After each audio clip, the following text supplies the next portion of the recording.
Sebuah survei yang dilakukan Lembaga Center for Strategy and International Study (CSIS) pada bulan Agustus 2022 lalu yang menyasar responden berusia 17-39 tahun melansir bahwa Partai Golkar berada di peringkat pertama paling populer sebagai pilihan pemilih muda dengan presentasi 94%.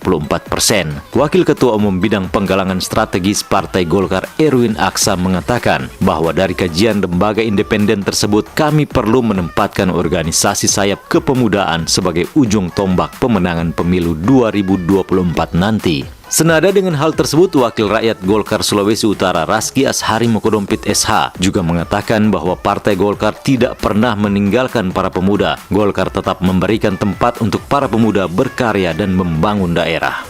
Menjelang Pesta Demokrasi 2024 ini, Partai Golkar secara umum partai yang sangat diminati oleh para pemilih milenial atau para pemilih muda, sehingga sampai saat ini Partai Golkar baik secara hierarki dari DPP sampai dengan DPD Kabupaten Kota sangat aktif di media sosial untuk tetap menggait pemilih-pemilih pemuda-pemuda yang ada di seluruh daerah-daerah yang ada di Indonesia ini.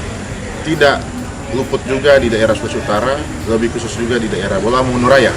Para pemuda tidak lepas dari target-target Partai Golkar untuk ikut memilih dan memenangkan Partai Golkar di Pileg Pemilu 2024, bahkan di Pilpres 2024. Dan mudah-mudahan ketika para milenial ini bersama-sama dengan Partai Golkar, insya Allah Partai Golkar ketika pada tahun 2024 nanti dengan hasil yang maksimal, insya Allah Partai Golkar menjadi pemenang, maka kebersamaan dengan para pemuda, bahkan menyiapkan wadah untuk para pemuda, bahkan menyiapkan lapangan-lapangan kerja untuk para pemuda ini harus diperhatikan Partai Golkar.